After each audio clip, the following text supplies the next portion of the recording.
인사 한번 합시다. 당신은 부활의 사명을 가지고 태어났습니다. 할렐루야. 예. 우리가 만약에 부활을 하지 않는다면은 삭막한 인생을 우리가 어떻게 살겠어요? 그렇지 않습니까? 고난이 있고 힘든 일이 있어도 우리가 소망을 갖는 것은 우리가 영생의 나라에 들어가서 영원히 살 수 있다는 것. 이것처럼 가장 귀하고 복된 소망이 어디 있겠어요? 이것을 우리 예수님께서 다 이루어 주신 줄 믿습니다.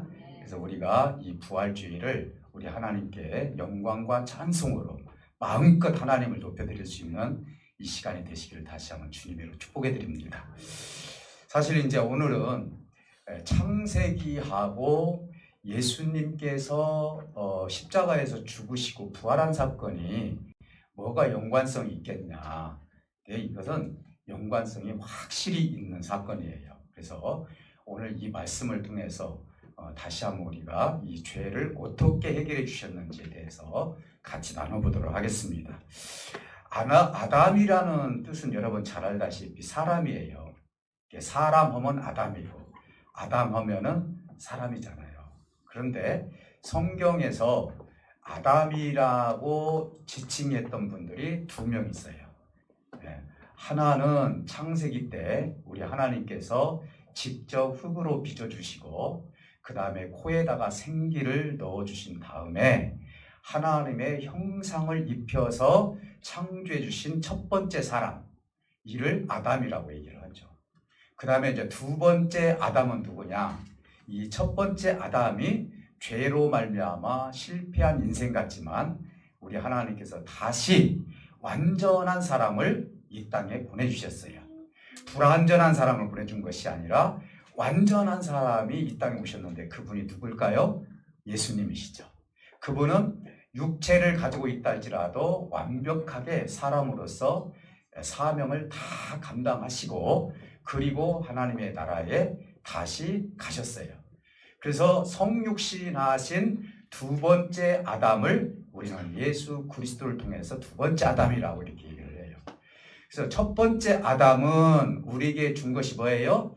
죄를 전가해 줬다면은 두 번째 아담이신 우리 예수님은 죄의 문제를 해결해 주신 것이 다르다. 이렇게 우리가 놓고 오늘 이 말씀을 가지고 나눠보도록 그렇게 하겠습니다. 오늘 그 내용의 이제 전체적인 내용을 좀 몇 가지만 한번 요약해서 말씀을 드린다면은 예수 그리스도께서 왜 죄의 문제를 해결을 해 주셔야만 됐을까? 죄 문제를 주님께서 그냥 놔두면 되지. 뭐더러 우리 인간의 죄를 해결하려고 그렇게 예를 쓰셨을까? 이런 문제 하나하고 그 다음에 우리가 가지고 있는 영적 기능이 있는데 이 영적 기능을 가지고 죄의 문제에 왜 노출이 될 수밖에 없을까? 그렇잖아요. 여러분 짐승들이 죄 문제 가지고 고민하고 사람들에게 빌고 막 그래요? 무슨 얘기죠? 그들이 무슨 죄가 있어요? 단지 사람만큼은 이 죄 때문에 고민하고 죄 때문에 굉장히 문제를 삼는 것이죠. 그래서 이 사회에도 보면은 지방법원이 있고 고등법원이 있고 대법원이 있는 것은 어떤 의미냐면은 인간이 죄를 가지고는 윤리적 도덕적으로 살 수가 없기 때문에 인간 세계에서도 준법 정신이 있어야 되고 윤리적인 어떤 척도가 있어야만이 살 수 있는 사회이기 때문에 심각한 죄의 문제를 해결하기 위해서 법원이라는 것이 있는 거예요. 하물며 하나님을 믿는 저와 여러분들은 죄의 문제에 대해서 자유스러울 수 있을까요? 주님께서 풀어주셨으니까 자유스럽죠. 실질적으로 하나님이 가장 큰 관심을 가지고 있는 것이 뭐냐면은 우리가 죄의 문제에서 어떻게 탈피하고 살아갈 수 있느냐. 여기서 자유스럽게 우리가 살아갈 수 있느냐. 여기에 큰 관심을 하나님께서 갖고 계신다는 사실이에요. 그리고 창세기 때 당시에 아담과 하와가 가지고 있었던 인간이 가지고 있는 어떤 죄성과 현대 사회를 사는 우리들의 죄성은 똑같은 것인가? 저는 똑같지만은 지금 우리 현대 사회에서 하는 이 죄가 더 크다라고 저는 그렇게 생각을 해요. 그래서 이런 문제들을 통해서 한 3가지만 우리가 한번 생각해 보도록 한번 해보겠습니다. 하나는 뭐냐? 죄를 알게 된 계기가 뭐냐? 오늘 성경에 보니까 뱀이더라고, 뱀. 네. 뱀. 우리 주일학교 때 뱀이 얼마나 나쁜 동물인지 몰라요. 그래서 괜히 뱀을 죽이고 다녀서. 네. 그러면 안 되죠. 뱀도 누가 창조했어요? 하나님이 창조했어요. 그래서 뱀이 창조했을 때 악한 존재로 창조한 거 아니에요. 다 하나님이 창조한 것은 다 인간에게 이롭도록 그리고 인간에게 필요하기 때문에 하나님께서 창조해 주셨고 선한 것들이에요, 다들. 근데 왜 이렇게 악한 존재가 되었느냐? 이것은 제가 설명을 해드리면은 그래서 그렇구나라는 것을 알 수가 있을 거예요. 자, 근데 여기서 뱀은 일단 하나님이 창조한 것이고, 그리고 뱀과 사람이 어떻게 대화를 나눌 수가 있었을까? 이것도 우리가 한번 생각해 볼 수 있잖아요. 창세기에서 어떤 언어로 어떻게 아담과 하와와 뱀이 대화를 나눴다라는 구체적인 내용이 없다라는 것이죠. 이런 부분들에 대한 우리가 의문을 갖는 경우들도 많이 있습니다. 그러나 우리가 말씀의 흐름을 보게 되면은 왜 뱀이 사람하고 대화를 할 수 있었을까라는 것도 충분히 가늠해 볼 수 있는 사건들이 있다라는 것이죠. 예를 든다면은 민수기에 보면은요, 이스라엘 백성들이 광야 생활을 하면서 이제 가나안 땅을 향해서 가게 되는데, 발락이라는 왕이 이 민족이 우리 땅을 모압 지방을 지나가게 되면은 쑥대밭이 될 수밖에 없다, 이런 생각을 가지고 이 발락 왕이 그때 당시의 선지자 발람이라는 선지자가 예언도 잘하고 또 하나님께 기도도 잘하고 하니까 불러서 뇌물을 주면서 저 이스라엘 백성들이 이 땅을 지나가지 못하도록 저주를 내려줘라, 이렇게 이야기를 한 거예요. 근데 하나님이 보셨을 때 잘못된 거잖아요. 근데 처음에는 그걸 거부를 했는데 발락이 발람에게 와가지고 별걸 다 주는 거예요. 금은 보아 그리고 권세, 네가 이렇게만 해준다면은 우리 모압 지방에서 너를 크게 대우를 해주겠다. 그러니까 마음이 흔들리기 시작을 한 거예요.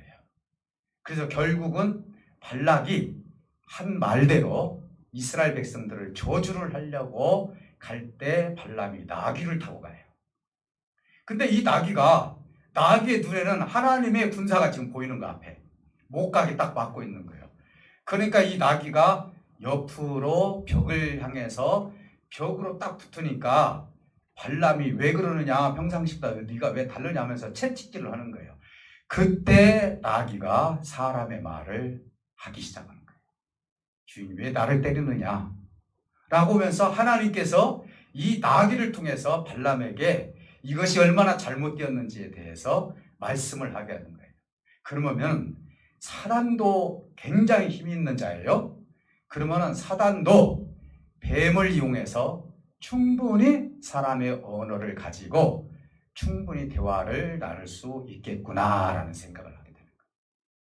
우리가 성경을 통해서 얼마든지 한번 추측해 볼 수 있는 것들이 이것뿐만 아니라 여러 가지 있다는 것을 알 수 있어요. 뱀이 화를 유혹한 것이 사실은 아니에요. 왜? 뱀은 원래 선한 동물이에요. 그런데 사단이 뱀을 이용해서 사람에게 접근했기 때문에, 피조물인 뱀을 통하여서 사람에게 접근했기 때문에 뱀이 문제가 아니라 그 속에 있는 사단이 문제인 거예요. 이 컵이 문제가 아니라 이 컵 속에 있는 독약이 문제인 거예요. 그렇지 않습니까? 컵이 무슨 죄가 있어요? 그렇지 않습니까?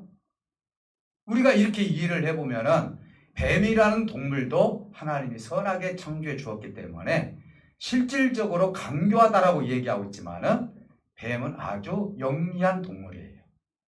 저는 이렇게 동물의 왕국 같은 걸 가끔 제가 이렇게 유튜브를 통해서 동물들의 세계를 제가 잘 봐요. 재밌어요.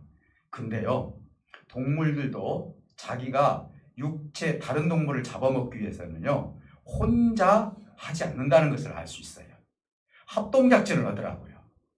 그래서 어떤 동물은 이 동물이 어디로 도망갈 것인가를 다 미리 알고 그곳에서 기다리고 있는 거예요. 이걸 누가 알려줘서 그런 것이 아니에요. 이 동물들도 지혜가 있다는 것이죠. 그런데 이런 동물들 중에서 가장 지혜가 있었던 동물이 뱀이었다라는 것을 성경은 우리에게 지금 말씀하고 있는 거예요. 사랑하는 성도 여러분, 그렇기 때문에 사탄이 얼마든지 어디에든지 들어가서 자기의 뜻을 관철시킬 수 있겠구나.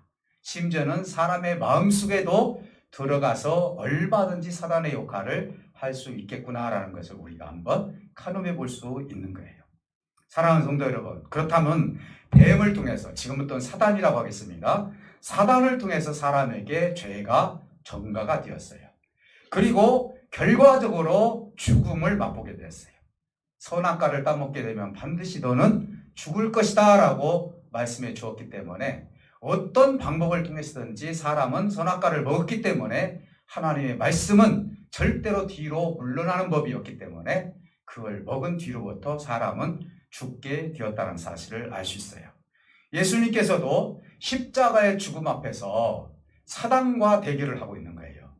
실질적으로 우리 인간이 죄를 짓고 죽음이 왔던 원인은 사단을 통해서 왔기 때문에 예수님께서, 하나님께서 이 사단이 주었던 사망을 반드시 해결을 해야 되는 거예요. 우리 주님이요, 사단과 맞서서 이야기를 합니다. 무슨 얘기를 하죠? 사단을 갖다 사망이라고 얘기를 해요. 왜? 사단이 사망을 줬기 때문에. 우리 가장 두려운 게 뭐예요? 죽음이잖아요. 그래서 주님이 하신 말씀이 사망아, 쏠 때면 쏴봐라 라고 얘기를 하는 거예요. 네가 나를 죽이고 싶다면은 하나님의 아들이신 육체로 오신 나를 한번 죽여봐라. 좀 더 편안하게 말씀을 드리면.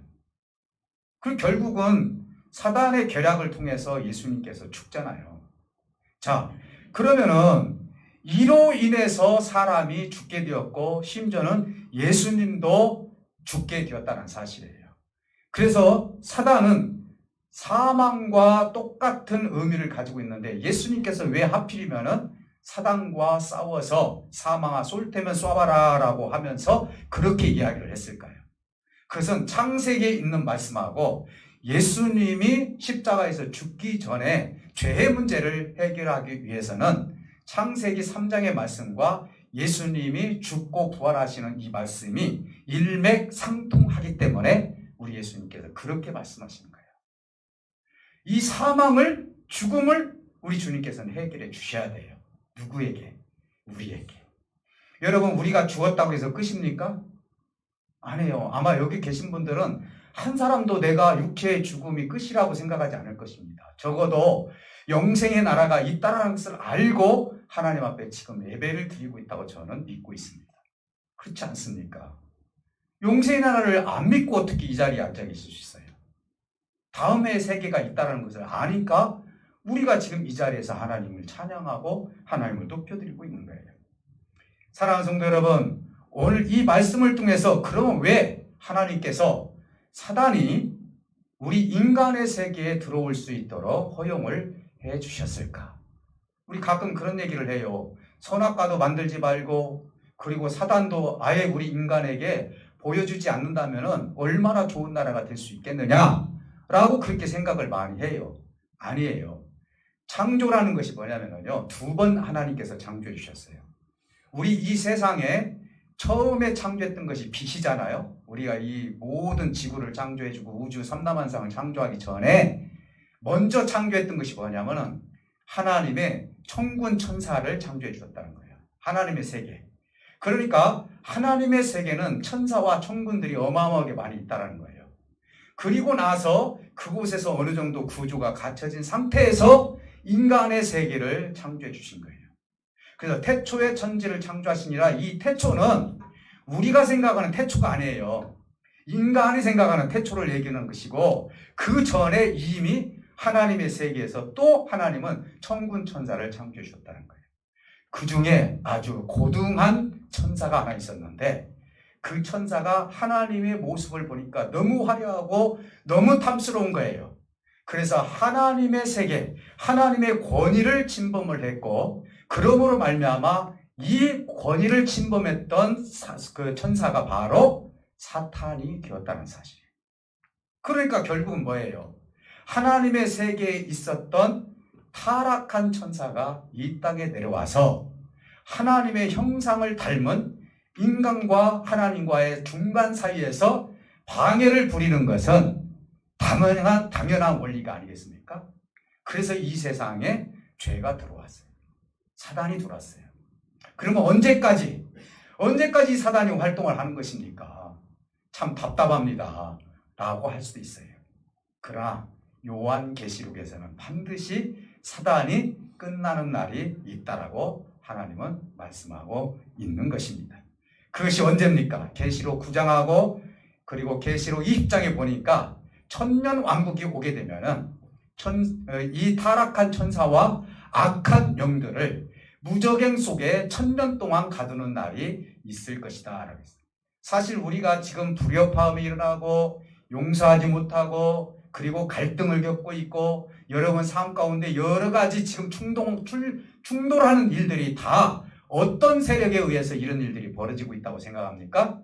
사단의 세력, 악한 영의 세력에 의해서 사랑하지 못하고 갈등을 일으키고 그리고 살인하고 남의 것을 빼앗고 욕심부리고 내 마음과 내 생각대로 살아버리고 이것은 다 하나님으로부터 온 것이 아니라고 성경은 우리에게 말씀하고 있어요. 이건 어디로부터 왔어요? 사단이 이 세상에 내려와서 우리에게 그러한 것들을 주었기 때문에 세상으로부터 온 것이다라고 하나님은 그렇게 말씀하고 있어요. 하나님으로부터 온 건 뭐예요? 성령의 9가지 열매 여러분 얼마나 좋습니까? 사랑도 있고 충성도 있고 희락도 있고 인내도 있고 정말 우리가 생각만 해도 너무너무 좋은 단어들이 어마어마하게 하나님으로부터 왔는데 사단과 악한 세상으로부터 온 건 뭡니까? 시기와 욕심과 욕망과 채우고 싶은 마음과 그리고 남을 죽이고 싶은 마음과 원수 맺는 것과 용서하지 못하는 것과 이런 모든 것들이 실질적으로 어디로부터 왔어요? 세상으로부터 왔다라고 주님은 우리에게 말씀하고 있는 거예요. 우리는 구분할 줄 알아야 되는 거예요. 그런 부분에 대해서.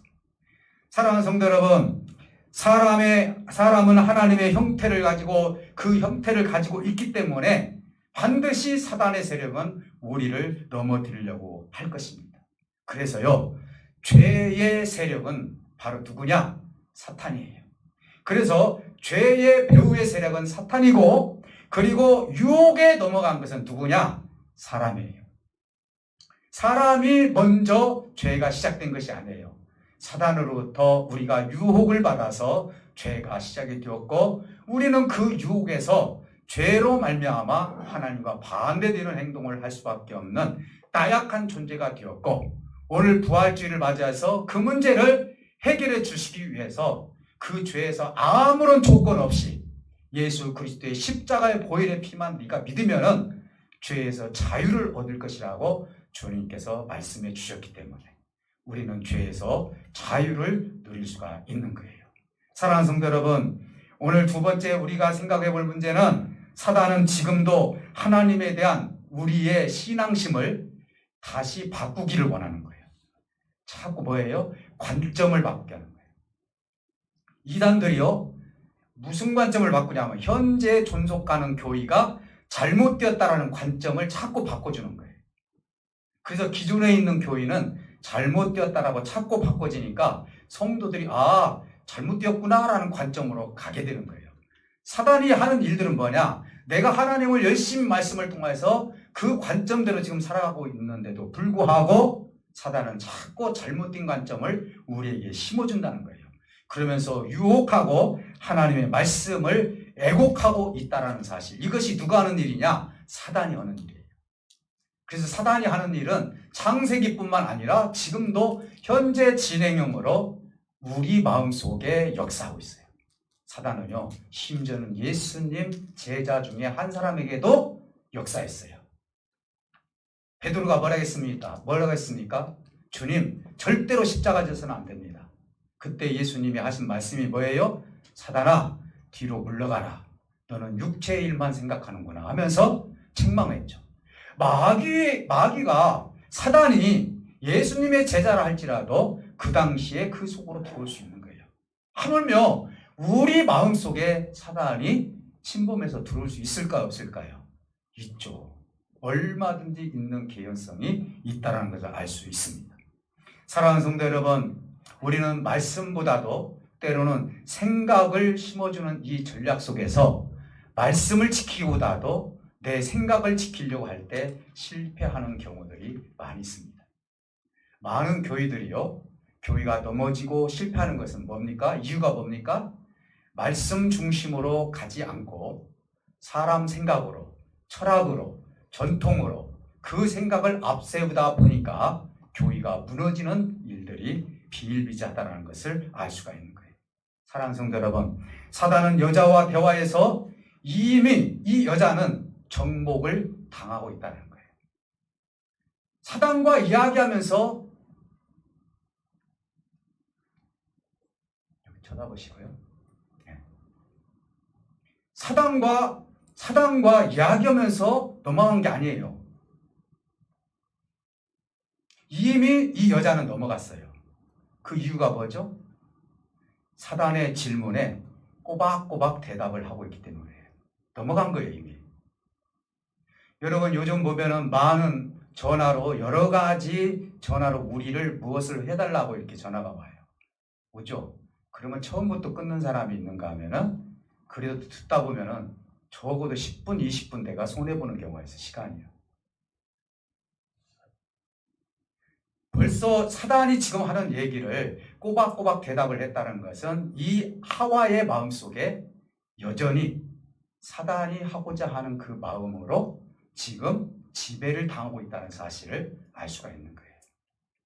사랑하는 성도 여러분, 주님은 그래서 그렇게 우리에게 얘기합니다. 죄라는 것은 우리가 이미 네 마음속에 있었을 때 죄가 성립이 되느니라 이렇게 얘기했어요. 내가 행동을 옮겼을 때 죄가 성립되는 거 아니에요. 구약에서는 그렇게 얘기했지만은 주님은 이미 네 마음에 그 하고자 하는 마음이 있다면 그게 죄라고 얘기하고 있어요.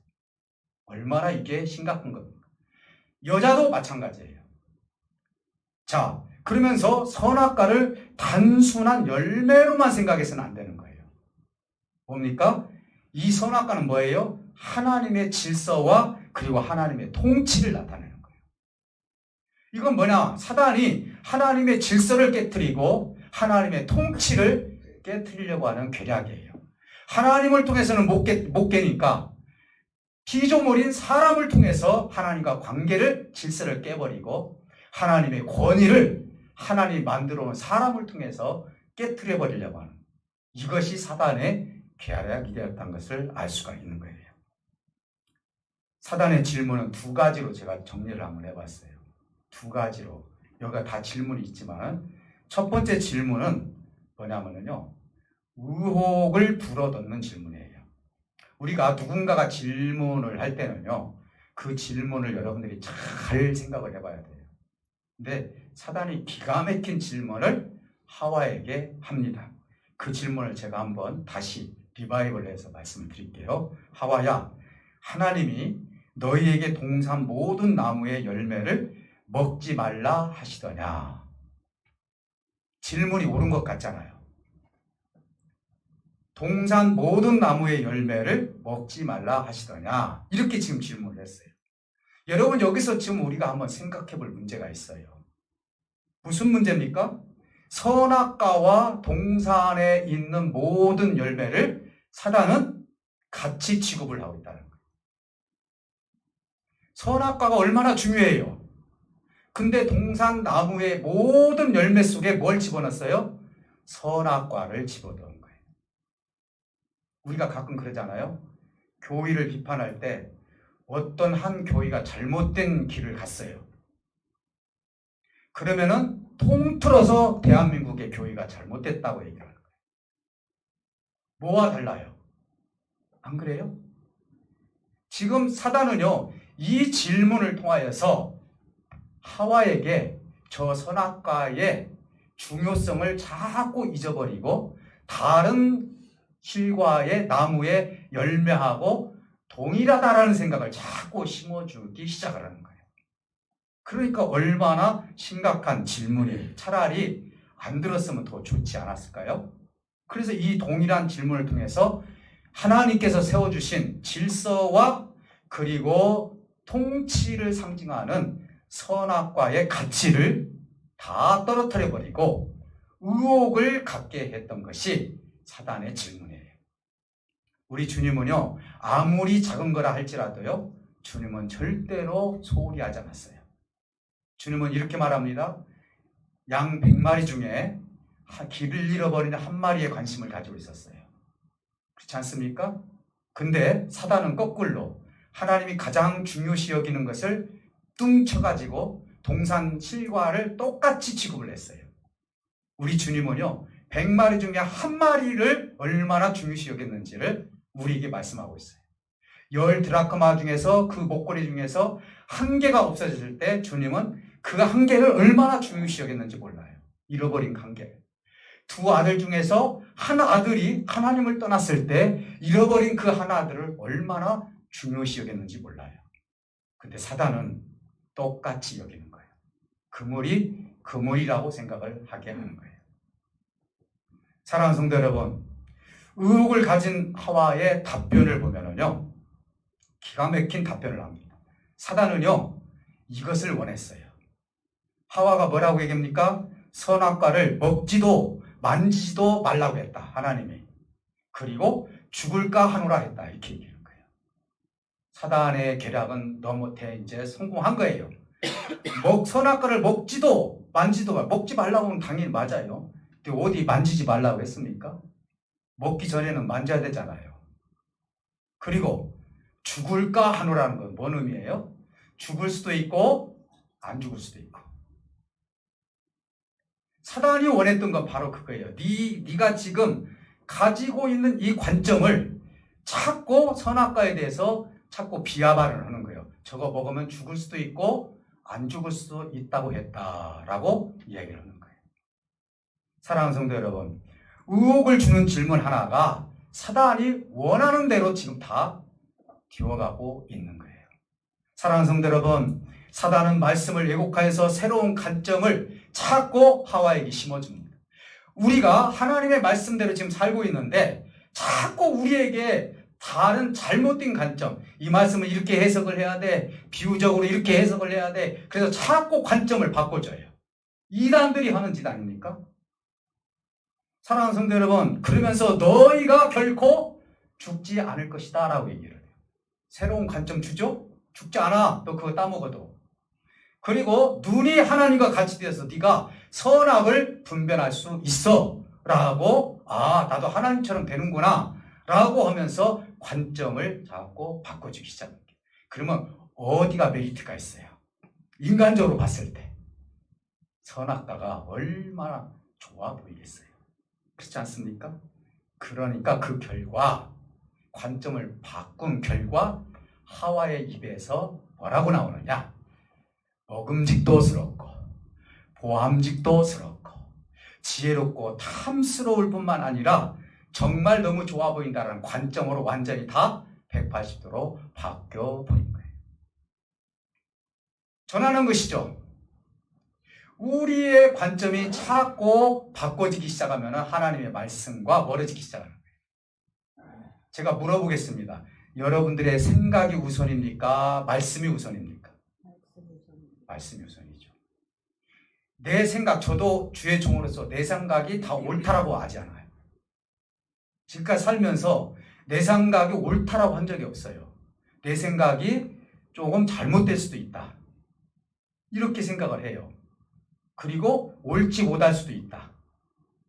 그러나 하나님의 말씀은 1.16도 변함이 없다 했거든요. 그러면은 내 생각과 말씀을 놓고 봤을 때 교회를 떠나는 사람들이 말씀 때문에 떠납니까? 내 생각 때문에 떠납니까? 내 생각 때문에 떠나는 거예요. 이 교인은 왜 그래? 아이고 이 교회는 이것도 없네. 아이고 다른 데는 이렇게 프로그램도 많고 그런데 왜 이 교회는 이런 것도 없어.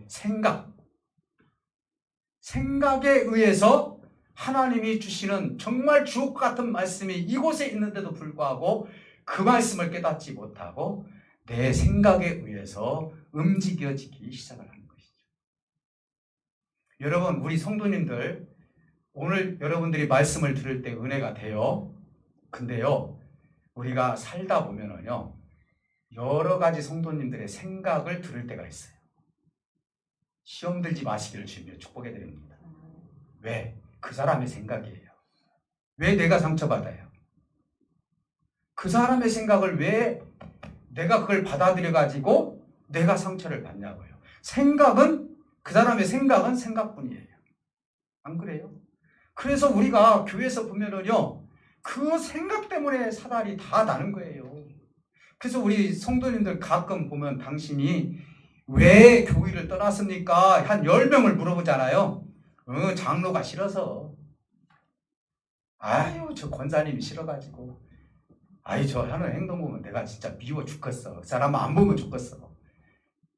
다 생각이에요. 이 생각으로 여러분 판단하지 마시기를 주님의 축복해 드립니다. 생각은요, 내가 죽을 수도 있는 거예요. 지금 하와와 아담이 자기 생각을 잘못함으로 말미암아 어떻게 됐어요? 죽었잖아요. 흙으로 돌아갔잖아요. 그런데도 불구하고 오늘 여전히 우리가 내 생각이 옳다라고 생각하는 거예요. 선포된 하나님의 말씀이 중요시 여기지 않고 내 생각이 옳다라는 거예요. 그래서 하나님의 말씀을 내 생각으로 요리를 해가지고 이렇게 저렇게 생각하면서 그렇게 해석하는 경우도 있다는 거죠. 사랑하는 성도 여러분, 선악과를 범함으로 말미암아 결국은 하나님의 관점에서 선악과를 먹을 수 있는 관점으로 바뀐 것처럼 우리의 관점이 그렇게 바뀌어서는 안 된다는 것이죠. 또 하나는 마지막으로 적어도 여자가 선악과를 범하는 시간에 남편은 어디 있었습니까? 아담이 같이 있었어요. 며칠 전에는 왔다 갔다 했는 거 같이 갔는지는 몰라 저는. 그런데 적어도 선악과를 따먹는 그 시간, 사단에게 완전히 넘어가는 그 시간에는 아담이 하와하고 같이 옆에 있었다는 거예요. 6절에서 그 얘기를 해요. 뭐라고 합니까? 선악과를 여자가 따먹고 자기와 함께 있는 남편에게 주었다라고 이렇게 얘기를 하고 있어요. 사랑하는 성도 여러분, 여기서 남편과 아내를 놓고 봤을 때 똑같은 죄인이지만 죄의 무게를 한번 우리가 혹시 달아본다면 누가 더 죄를 크게 진 것 같아요? 남편이에요. 예, 우리 여성들은 막 다 가면 남편이라고 얘기하네. 그래요. 그걸 세워주지 못한 거예요. 자, 한번 생각하시기 바랍니다. 하나님이요, 선악과를 따먹지 말라고 했을 때 아담과 하와에게 똑같이 얘기했습니까? 아담에게만 얘기했습니까? 아담에게만 얘기했어요. 하나님이 그것을 남겨놨어요. 그리고 나서 하나님께서 여자를 만들어 놓고 아담을 통하여서 이 선악과를 따먹지 못하도록 하와에게 아담이 전달을 해야 됐어요. 그러면 왜 하나님이 명령하신 그 말씀을 남편인 아담이 하와에게 전달을 하게 했을까? 오케이. 하나님은요, 남편의 권위를 아내에게 세워주기 위해서 말씀해 주신 거예요. 제가 왜 목사가 됐습니까? 하나님의 말씀의 권위를 성도들에게 전하기 위해서 강도권을 하나님이 주신 거예요. 똑같잖아요. 내가 말씀을 잘못 전하면 어떻게 되는 거예요? 여러분 영혼이 다 죽어요. 그렇지 않습니까? 이거에 대해서 우리는 생명을 바쳐서라도 말씀을 지켜야 되지 않겠어요? 그런데 남편인 아담이 하와에게 그 말씀을 전했음에도 불구하고 누구의 생각에 젖어서 같이 죄를 졌어요? 아내의 생각에 젖어서 같이 죄를 졌다는 거예요. 거기서 말려시하죠. 하와, 내가 저번에 얘기하지 않았냐? 지금 왜 저걸 지금 따먹으려고 하느냐? 이건 절대로 하나님께서 따먹지 말라고 했다. 그러면 어떻게 될지 모르잖아요. 그런데 아담이 아무 말도 안 해요. 아무 말도 안 해요. 뭐 내가 저 프로테지를 따지려고 하는 것이 아니라요. 희한하게 남편들은 아내의 말을 참 잘 듣더라. 네. 그래서 이제 어르신들은 왜 그렇습니까? 은퇴하신 목사님들 그래요.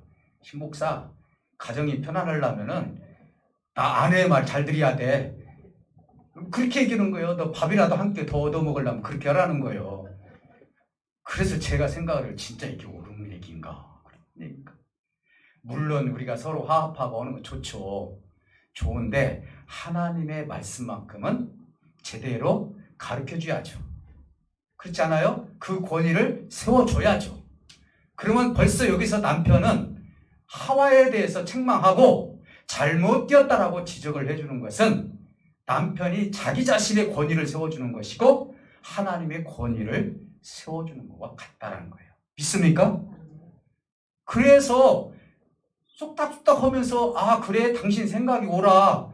그래서 하나님의 말씀보다도 그 아내의 말이 옳다라고 생각하면서 다음날 똑같이 그걸 갖다 그렇게 바꿔버리면은 과연 그것이 하나님 앞에 옳은 행동이냐 이 말이에요. 그럴 수 없다는 것입니다. 사랑하는 성도 여러분, 사단의 힘은요 정말로 큰 힘을 가지고 있어요.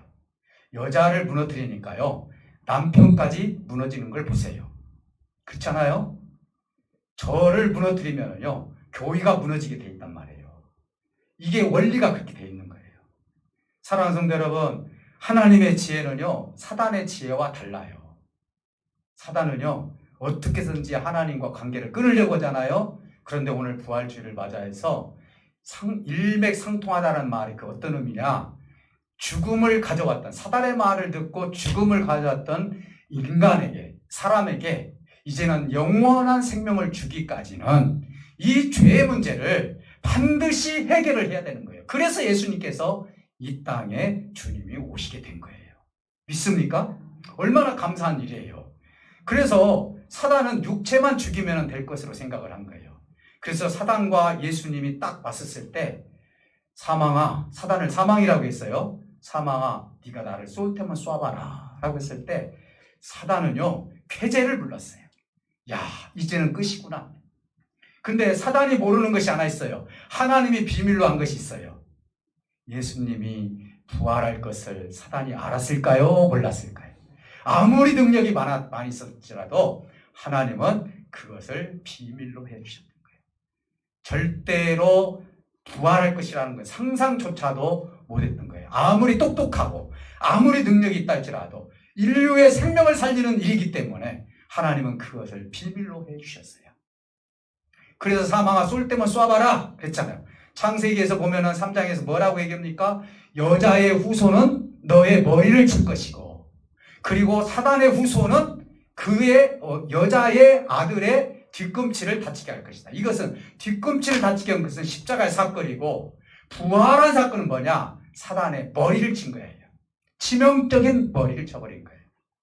우리는 예수의 이름을 가지고 사단이 원하는 대로 지옥불로 들어간 것이 아니라 하나님이 원하는 대로 영생의 나라로 우리를 끌어가시기 위해서 주님께서 이 땅에 오셔서 십자가에서 우리를 대신해서 그 죄를 다 대가를 치러주시고 우리를 위해서 첫 번째 부활의 열매를 맺어주시고, 그리고 나서 우리 모두가 이어서 예수님처럼 우리가 부활을 할 것이라는 것을 예수님께서 말씀해 주셨던 일이 부활 사건이라는 사실을 믿으시기를 주님의 이름으로 축복해 드립니다. 사랑하는 성도 여러분, 사단은요 예수님의 구원을 완성했다 할지라도 지금도 역사하고 있어요. 오늘 우리가 예배를 끝나고 다시 돌아가게 되면 여러분 생각을 서로 얘기할 것입니다. 그랬을 때 여러분 그 생각에 상처받지 마시기를 주님으로 축복합니다. 왜? 자기의 개성이기 때문에. 그렇잖아요. 자기의 개성이요. 아니 여러분 어떤 옷을 내가 입었어요.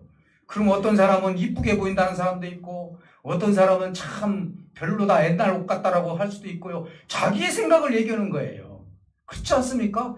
왜 거기에서 그 생각을 하냐고. 어떤 목사님이 한 번을요 투표를 한번 해봤대요. 얼마나 목회에 자신이 있는지. 나를 사랑하는 사람은 0표 치고 나를 사랑하지 않는 사람은 가위표 치시오 했더니 가위표가 나왔대요. 왜 그런 투표를 하냐고요. 있을 수 있잖아요.